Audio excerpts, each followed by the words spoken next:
Thank you. Xin chào. Thank you very much. Thank you. Well, it's wonderful to be here in Ho Chi Minh City. Please have a seat. I just had the opportunity to visit the Jade Emperor Pagoda. And I think going from a 100-year-old sacred temple to this 21st century dreamplex is, I think, a wonderful expression of the evolution that's taken place here in Vietnam, a country that honors its history, but is also boldly racing towards the future. And that's also the story of this city. This is a city on the move, and we could see as we were traveling in from the airport all the activity that's currently taking place. And I'm not just talking about the traffic, although I do think it might be easier to be on a motorbike than a motorcade. But this city, like this country, is full of energy. You can see it in the skyscrapers shooting above the horizon and the shops that are springing up in every corner. You can see it online, where tens of millions of Vietnamese are connecting with each other and with the world. And you can feel it here at Dreamplex, where ideas are becoming a reality. I just had a chance to see some of these ideas in action. Young people who are making things happen. I saw a virtual game that can help people recover from nerve injuries, to a machine that lets you smartphone control a laser cutter, although you have to be careful with the laser cutter where you point it. But some of this energy may be due to your famous café trong. That stuff is strong, I understand. But the real driver of Vietnam's growth and the engine of Ho Chi Minh City is the spirit of entrepreneurship, the spirit that brings us here today. And I see it everywhere I travel all around the world. I meet people, and especially young people, like the three that we're about to meet, who are eager to strike out on their own, start something new, and shape their own destinies. Many want to do more than just create a great new app for a phone. They want to contribute to their communities and help people live better lives. And that's what entrepreneurship is all about. It's building businesses, making a profit, hopefully, but it's also about creating good jobs and developing new products and devising ways to serve others. Entrepreneurship is also the fuel for prosperity that puts rising economies on the path to success. It's what gives young people, like so many of you, the chance to channel your energy and your passion into something that is bigger than yourselves. And it allows us to come across countries and cultures to solve some of the world's greatest challenges. Of course, being an entrepreneur is not easy. It's not easy in the United States. It's not easy here in Vietnam. It's not easy any place in the world. It can be tough to get started. It's hard to access capital. It's hard to get the skills that you need to run a business. You might not always have the mentors and the networks that can help guide you along the way. And it can be especially difficult for women, for others who traditionally are not viewed as being at the center of business life in a country, haven't had all the access to the same opportunities. So we've got to tap all the talent that's out there. Just because you are born poor does not mean you should not be able to start a business. Just because you don't look like the traditional businessman doesn't mean you can't make a great product or deliver a great service. And that's why Dreamplex is so important. It's not only a home for digital entrepreneurs like you, it's also a place where you can share ideas and work together and build a community that supports each other. And incubators like this allow Vietnam, alongside its emphasis on entrepreneurship, to see more startups happening in this country than ever before. Recently, in 1 year alone, the funding for startups doubled in this country. And we're seeing major acquisitions, like Fossil Group's takeover of Misfit Wearables, a Vietnamese company that makes devices like fitness trackers. We're seeing Vietnamese Americans who are coming here to start new ventures. and that shows the strong bond between the United States and Vietnam. And the world is taking notice. A leading global venture capital firm called 500 Startups just launched a $10 million fund here in Ho Chi Minh City. Next month at our Global Entrepreneurship Summit, something that I've been hosting now for several years, I'll welcome 8 Vietnamese entrepreneurs to Silicon Valley so that they can learn from some of the best entrepreneurs and startups and venture capitalists in the world. And your success sends a message to global investors about this country's incredible potential for innovation. Hopefully it also encourages other Vietnamese entrepreneurs to chase that new great idea and start that new company, which will continue to fuel an ever-expanding Vietnamese economy. I'm here today because the United States is committed to being a partner as you grow. With the Peace Corps coming to Vietnam for the first time, our volunteers are going to help more Vietnamese learn English, the language that so often is used in the global economy. With programs like our Young Southeast Asian Leaders Initiative, we're helping give thousands of young people across Vietnam the skills and networks they need to turn their ideas into action. With our U.S.-ASEAN Connect initiative, we're matching American investors with Vietnamese entrepreneurs in areas like clean energy. With the Women's Entrepreneurship Center we're going to open here in Vietnam, We Create is what we're going to call it, will help empower the next generation of women business owners. And if we really want to encourage entrepreneurship and innovation, I should mention that we need to move ahead with the Trans-Pacific Partnership, because TPP will not only let us sell more of our goods to each other and bring our economies closer together, it will accelerate economic reforms here in Vietnam, boost your economic competitiveness, open up new markets, not only for large companies, but also for small and medium-sized businesses. It'll raise labor and environmental standards, and it will improve business conditions so that entrepreneurs like you can thrive. So my message to all the entrepreneurs here today is that I believe in you, America believes in you, and we're going to keep investing in your success. Ultimately, it's the inventors and dreamers, people like those that I just met, those that we'll hear from soon, and all of you in the audience who are going to shape Vietnam's future for decades to come. So I'm looking forward to hearing from these outstanding young leaders. Thank you very much. Come on.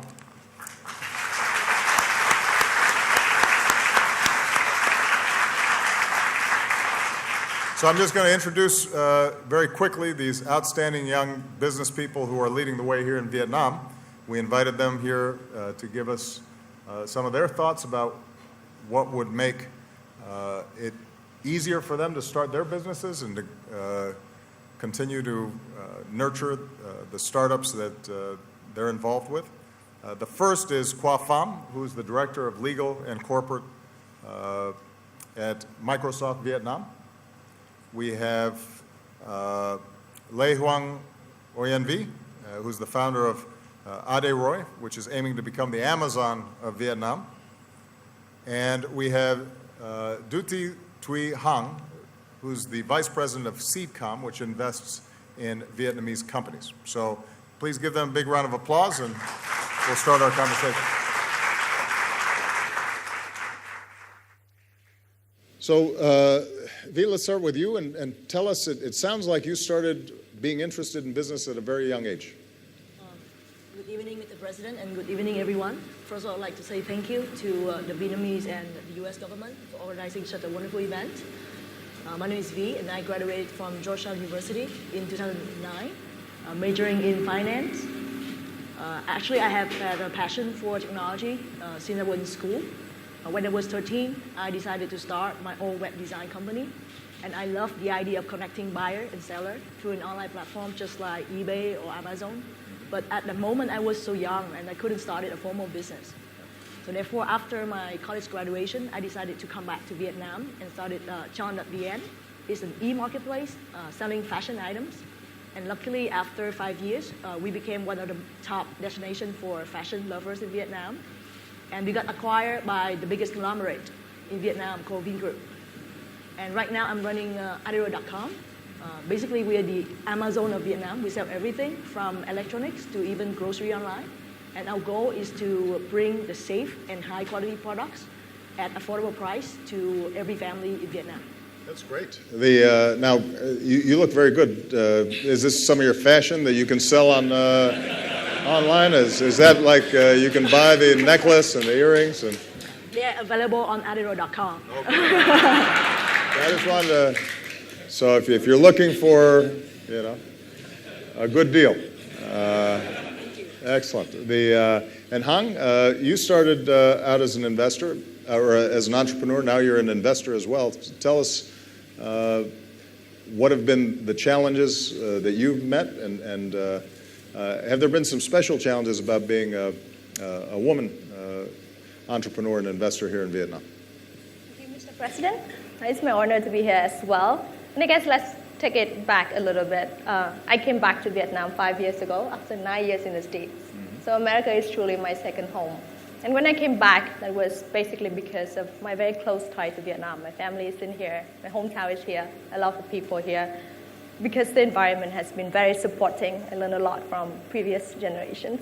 And thirdly, because I have seen successful role models here. And that's why I came back. I never thought that being a female entrepreneur would be a disadvantage here in the local market. Because from my experience and observations around the area, I'm very proud to say that in Vietnam, women are treated equally and given a lot of opportunities. So whether we thrive or not, it all starts within ourselves. And we see a lot of women entrepreneurs in the room as well. Chang from Misfit that you just mentioned, she's incredible.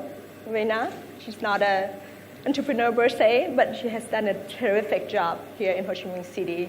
We all love her. So if the world is run by women, and I'm hinting the US election this year, it'll be a better place. Like you always say that. I do. So what kind of businesses are you looking to invest in at this point? So Vietnam is among the top exporters of agricultural products in the world. Yet there are a lot of untapped opportunities in agriculture. And it is still a very low-tech, low-productivity sector. And at Seedcom, we worked with a lot of companies across retail, technology, and logistics. But the project that we are most excited about at the moment is in agriculture, Godet Farm. We apply technology to traditional farming.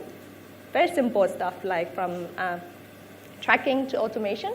And basically, we bring the products all the way to end users at a higher value. So that signals, I guess, the next wave of innovation in Vietnam, where entrepreneurs and investors come together and using technology to tackle very traditional problems in traditional industries. And we're just super excited about it. Excellent. So, you were born here, moved to the States when you were 11, is that right? That's right. And got your education there, worked in Washington, ended up at a very an impressive startup called Microsoft, and so now are here representing Microsoft in Ho Chi Minh City. Tell us about what are the opportunities that Microsoft is seeing, and how you think U.S. companies can most effectively interact with Vietnamese business people and startups and entrepreneurs. Right. Well, welcome to Vietnam, Mr. President. I know it's early morning in Washington, D.C. So I've gotten over the jet lag. I'm glad you're awake. I'm fine. So I returned to Vietnam for the same reason that my parents had when they took me out of Vietnam as a young boy. And that is that they wanted me to have an opportunity for a better life. And we found that in the U.S. And after 35 years living in the U.S., I decided to return to Vietnam to give the same opportunity and to make a difference to the young people of Vietnam. Many of them are sitting here today. And so the way I look at my return is that Microsoft gives me the opportunity to make a difference, to improve lives for people through the use of technology, as well as to accelerate the development of the country through technology by the improvement of their ICT infrastructure. So I see a lot of impressive young entrepreneurs and the spirits of entrepreneurship here in Vietnam. And that's the reason I returned to Vietnam. So, V, you were mentioning how you want to be the Amazon of Vietnam. Tell me about the challenges you have in trying to build a digital platform for commerce here in Vietnam, and what makes it different trying to develop that here than it might be in the United States, where obviously there's more digital platforms and penetration. I'm assuming that, particularly if you want to reach rural areas, that some of the logistical challenges are different.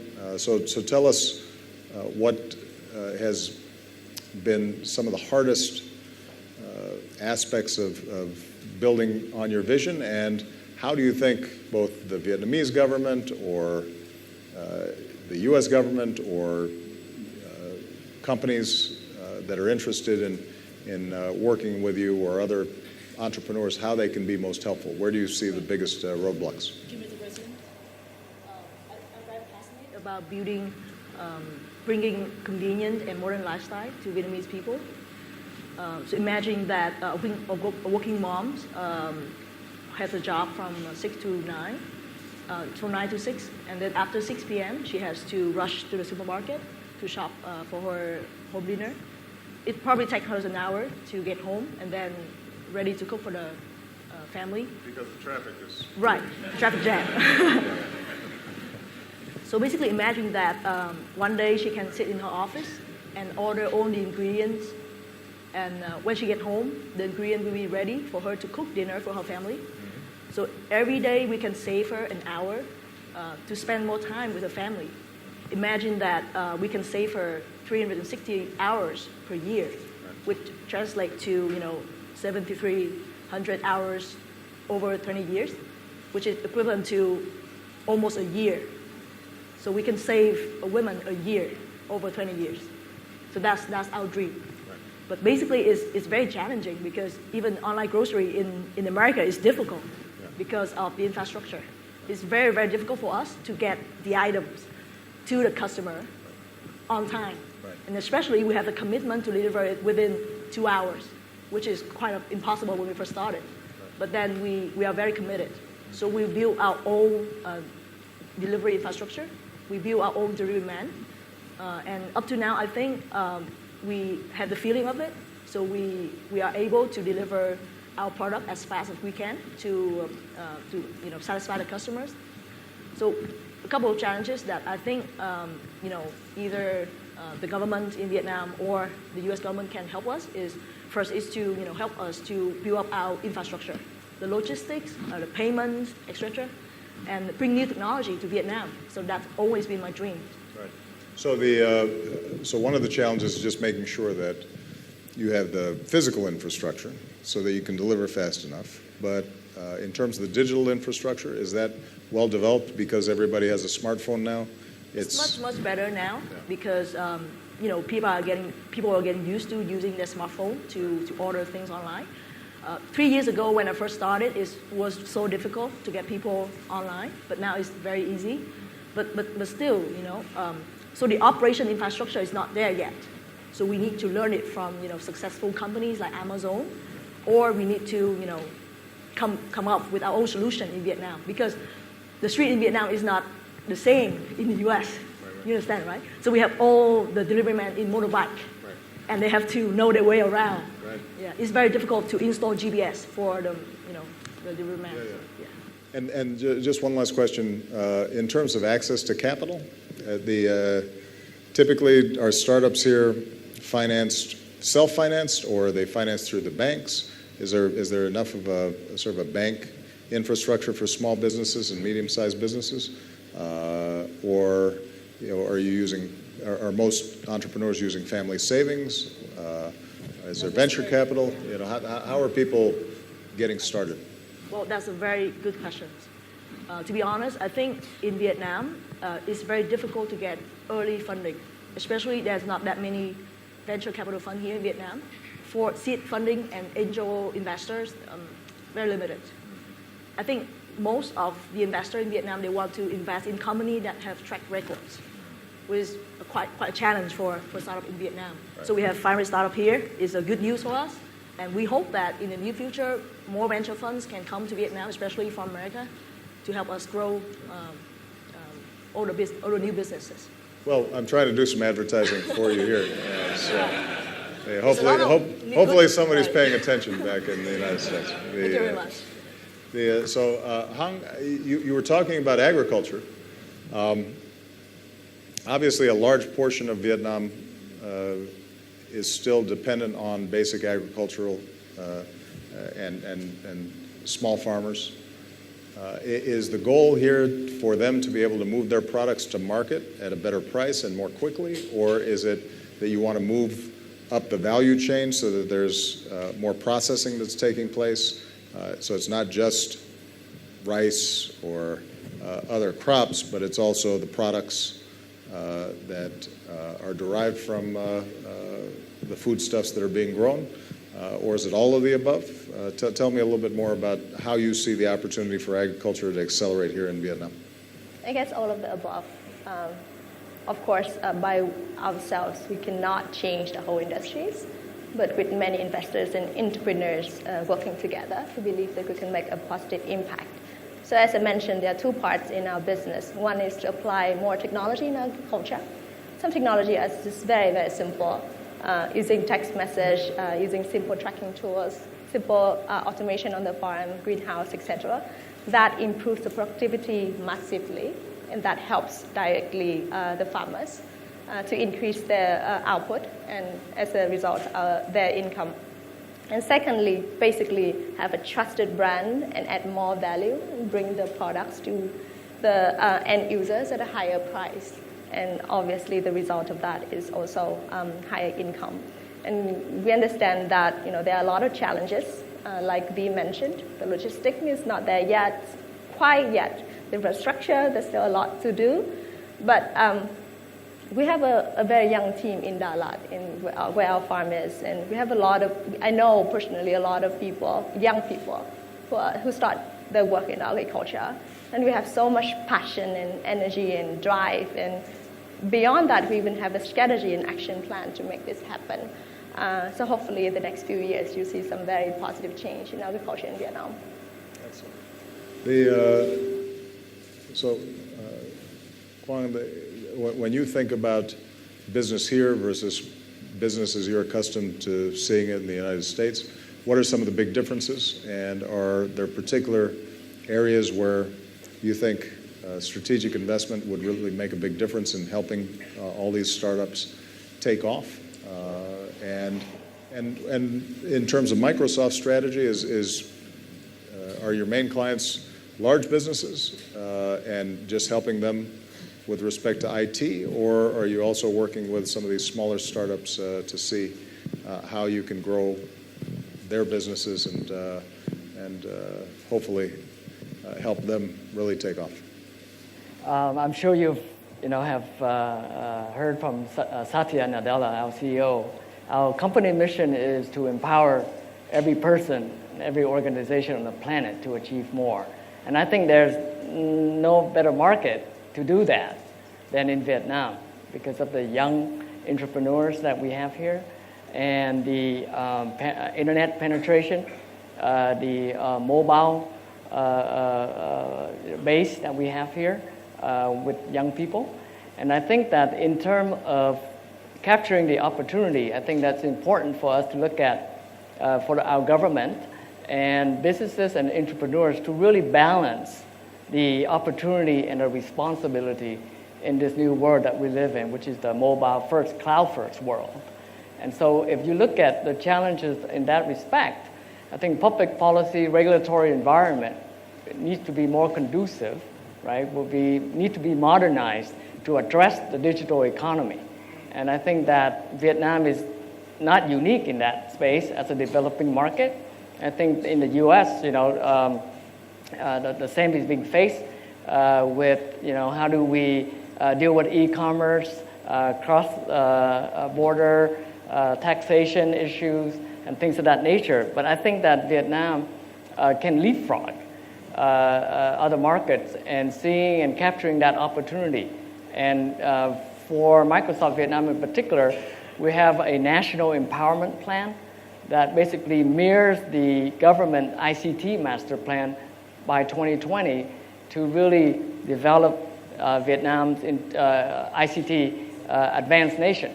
And so in that regard, we look at the three key pillars, which is the ICT infrastructure of the country, helping really secure the cyber security apparatus of the country, really looking at the issue of privacy, data protection, the ICT infrastructure for a national cloud, to really take advantage of that.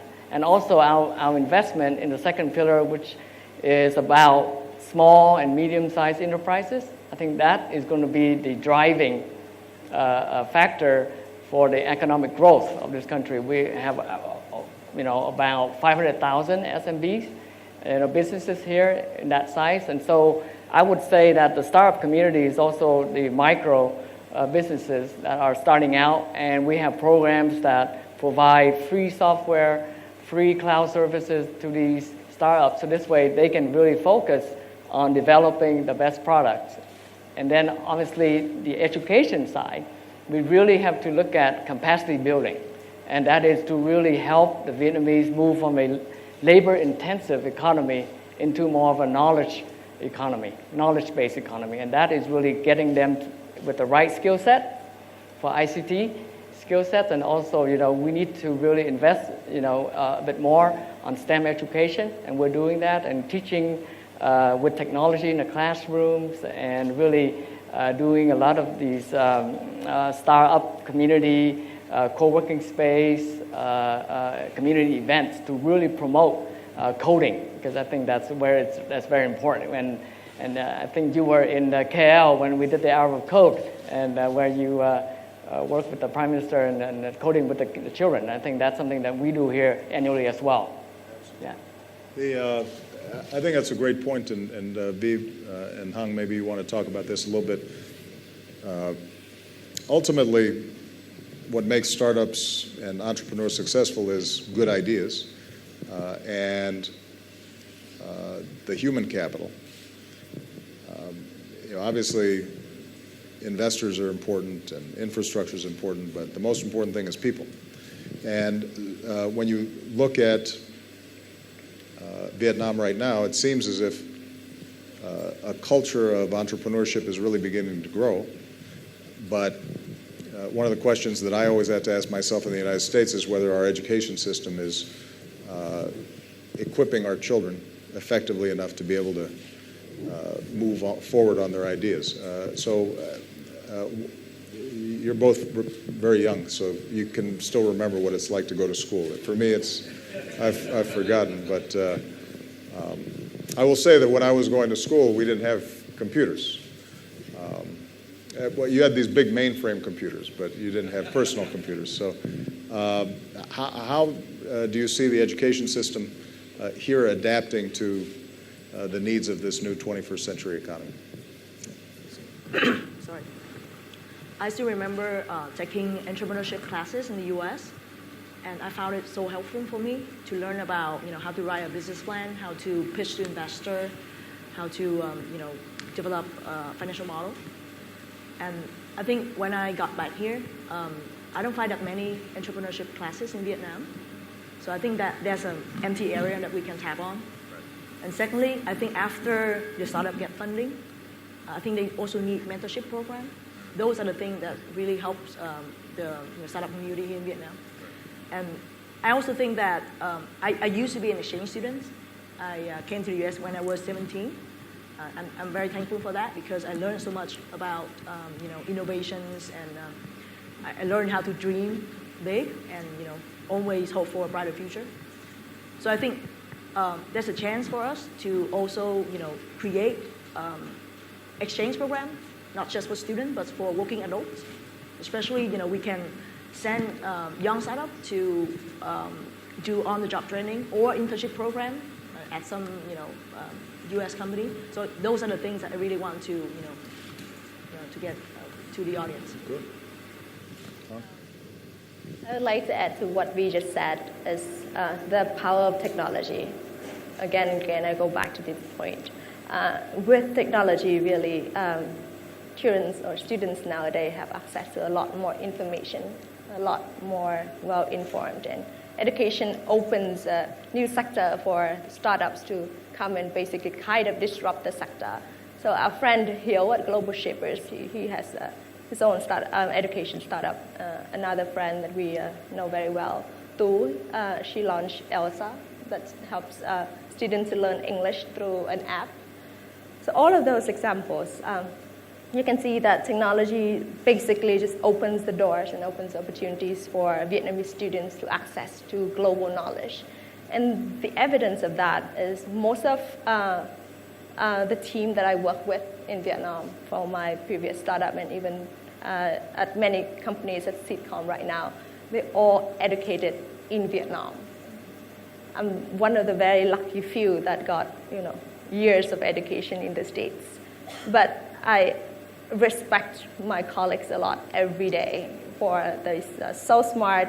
They learn in Vietnam. They learn not only by going to school, but also by doing, by talking to older people, obviously learning from the internet. So I do think that technology is changing education.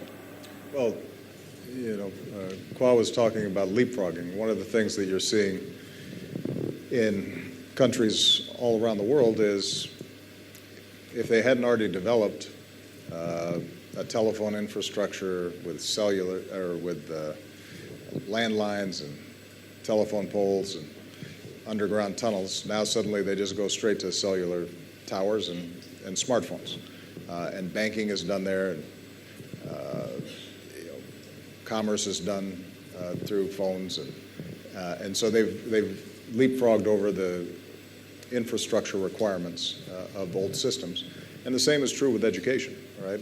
If done properly, the opportunity for online education that is much cheaper, but is still of high quality, that can accelerate the ability of a child here in Vietnam to learn coding, learn business practices, and so forth, without an expensive education or having to study overseas is hugely important. And with our contribution through the Peace Corps, through entrepreneurship summits, through the sponsorships that we're getting various companies to engage in, our hope is that we'll be able to provide the kind of training to young people that will be incredibly powerful for them in the future.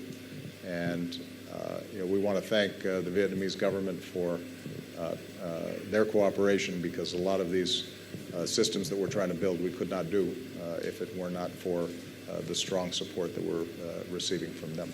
But any other closing thoughts that you think either the President of the United States or the President of Vietnam or any of these business leaders here should hear about? Mr. President, let me ask you a question. Oh, sure. Tide has turned. So when you were a kid, Yeah. Did you dream of becoming president one day? No. I think there's some people who, they had a very clear vision for themselves. I really didn't. I was not as well organized as all of you when I was young. I think it wasn't until I was in college that I began to develop a sense of wanting to make a difference. And even then, I did not know exactly how I might do it. I was actually very skeptical of politics because I thought politicians weren't always looking out for the people, that too often I thought they were looking out for themselves. So I actually worked in communities to try to hold politicians accountable. That was the first job that I did in nonprofit, the nonprofit sector. So it wasn't really until I think I finished law school that I thought that I might be interested in public service. In fact, I went to law school with now is my trade representative, our ambassador, Michael Froman, and he was much smarter than me. But it wasn't until I came out of law school that I thought that maybe I might run for office at some point. But the important point I think I want to make is that so many of the young people here today, certainly all of you, Kwa, you sort of qualify as young. You're young at heart. These two are young. You're younger than me. But so many of the young people I meet today, I think, have a different idea of their careers and their lives. I think they're much more sophisticated. I think the internet has exposed them to a lot more ideas of what they can do. I believe that many young people recognize that the old system where you find yourself a job and then you work in that same job for 30 or 40 years is less likely to be the path for them because the economy is just changing so quickly. And so I think there's much more interest on the part of all the young people I meet, certainly here in Southeast Asia, in the States, Africa, Europe, wherever I go, to try to make it on their own and to try to find collaborations with groups of people who are interested in the same things they are and to see if they can make it happen. And I think that's a wonderful thing. It's challenging. I think there's one of the well-known rules in Silicon Valley is that if you haven't failed quite a bit, then you're probably not a very good entrepreneur because the first idea you have is not always going to work. And you have to be resilient and to be able to learn from your failures as much as your successes.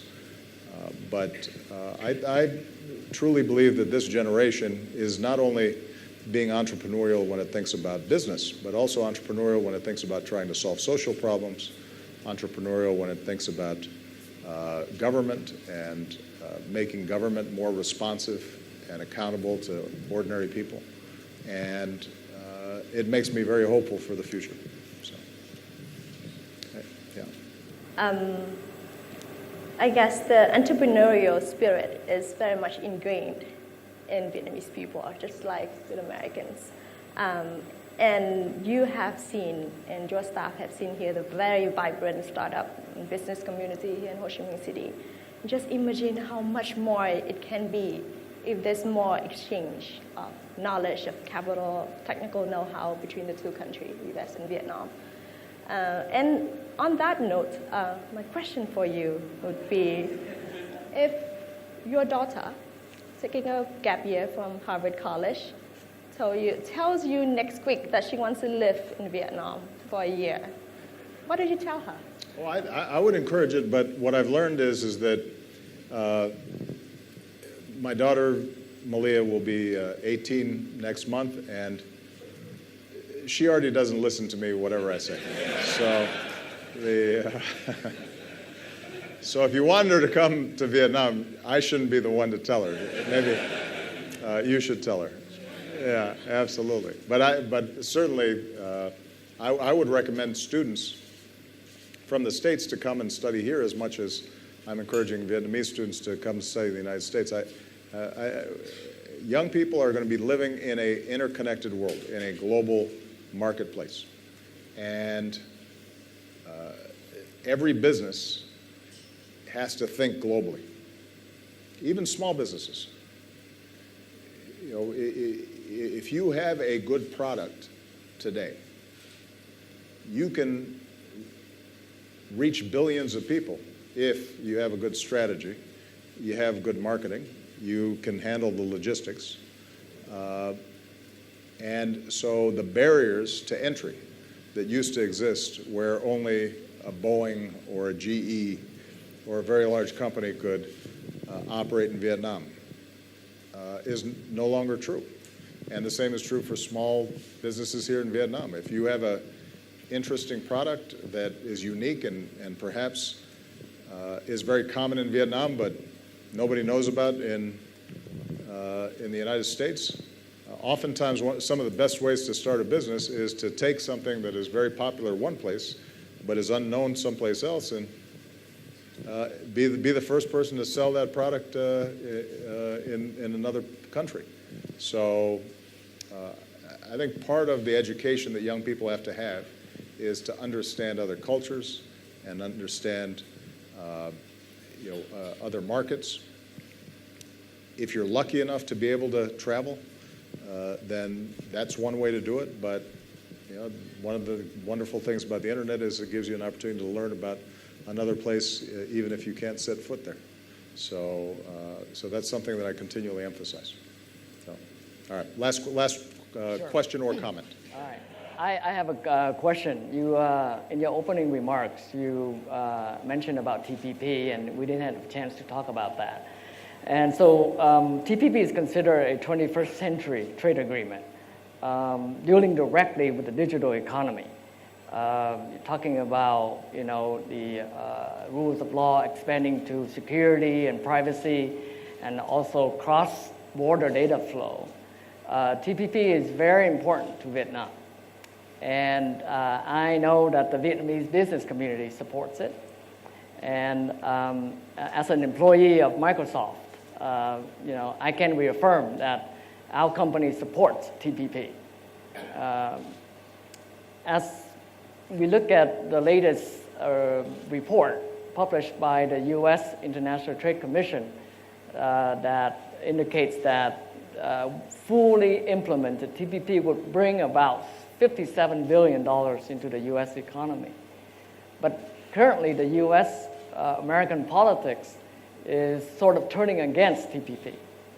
So I'd like to hear from you is, what do you think is going to be, what it takes to pass TPP in Washington, D.C., and what will you do in your power to make that happen? Well, it's a great question. And first of all, just to describe why TPP is so important. What TPP does is it takes 12 countries along the Asia-Pacific region that represent a huge portion of the entire world marketplace. And it says, we're going to create standards for trade and commerce that are fair, that create a level playing field, that have high standards, that encourage rule of law, that encourage protection of intellectual property. So if V or Hong come up with a great idea, somebody's not just going to steal it off the internet, but the work that they put in is protected. That has strong environmental provisions so that countries can't just take advantage of no environmental protection to undercut competitors who are following more responsible environmental practices. And not only do all the countries who are participating stand to gain from increased trade, but Vietnam in particular, I think economists who have studied it believe would be one of the biggest beneficiaries. From the United States perspective, it's a common sense thing to do because, frankly, our markets are already more open than many of the markets of the countries that are signing up. So Japan, for example, is able to sell a lot of cars in the United States, but has a lot of problems importing beef from the United States. And what we've done is to make sure that a lot of the tariffs that are currently being placed on U.S. exports and U.S. goods are reduced. And so it'll create a better environment for U.S. businesses, particularly because of some of the intellectual property protections. A lot of what we sell today are products of our knowledge-based economy. And so it's a smart thing to do across the board. Now, the problem in the United States around trade, and this is not new, this has been true for the last 30 years, is that some of the previous trade agreements did not have enforceable labor protections or environmental protections. I think when China came in to the WTO, it was able to take advantage of the growing global supply chain, and a lot of manufacturing shifted to China in a very visible way. So a lot of Americans saw companies close and saw what they viewed as their jobs being exported to China. And some of that happened in Mexico with NAFTA as well. And so the perception was that this is bad for U.S. workers and U.S. jobs. If you look at the data, then what is true is that some manufacturing jobs were lost as a consequence of trade. On the other hand, other sectors of the economy improved significantly. And overall, it was good for the U.S. economy. But I think that in the design of some of the old trade deals and some of the mistakes that may have been made in the past, people became suspicious of trade and worried that if we do TPP, then the same pattern will repeat itself and U.S. will lose more jobs. My argument is that if you're dissatisfied with the current trading arrangements where tariffs are placed on U.S. goods, but other people's goods are already coming into the U.S., why would you want to just maintain the status quo? Why not change it so that everybody's operating in a fair and transparent way? And the good news is that the majority of Americans still believe in trade and still believe that it's good for our economy. The bad news is politics in the United States is not always, how would I put it, reasonable. That's the word I'm looking for. But I'm confident that we're going to be able to get it done because in the past, when we've negotiated trade deals, even though there's a lot of opposition, at the end of the day, we end up getting it done. Keep in mind that we negotiated a very big free trade agreement with Korea, and even though the Bush administration negotiated it, he didn't get it passed. When I came into office, one of the first things we did was we worked with Korea. We made some small modifications to some of the terms, and we got it done, and it's in force today. The argument that I've made, and I will continue to make in the United States, is that we're not going to be able to end globalization. We have to make globalization work for us. And that means that we don't try to put barriers and walls between us and the rest of the world, but instead we try to make sure that the world has high standards, treats our companies fairly, and if we do that, I'm confident we can compete with anybody. So, nothing's easy in Washington these days, but despite sometimes the lack of cooperation with Congress, I seem to be able to get a lot of things done anyway. It could have been easier. I would have less gray hair if Congress was working more effectively. But we do have some members of Congress who are here. That's Congressman Castro and Congressman O'Rourke, who are two outstanding young congressmen from Texas. They're strong TPP supporters, and we're very proud of the work that they've done. So we're just going to have to work hard to convince some of their colleagues, but ultimately I think we can get it passed. So, well, everybody, I think that if you had any doubt about the outstanding future of Vietnamese entrepreneurs, then all those doubts have been pushed away because of the outstanding presentations by these three individuals. Give them a big round of applause. Thank you so much. Thank you so much. Thank you. Thank you. Thank you very much. Come on, we'll get a good picture here. Come on. Pete, on the stage here. Come on. I'm much taller than you.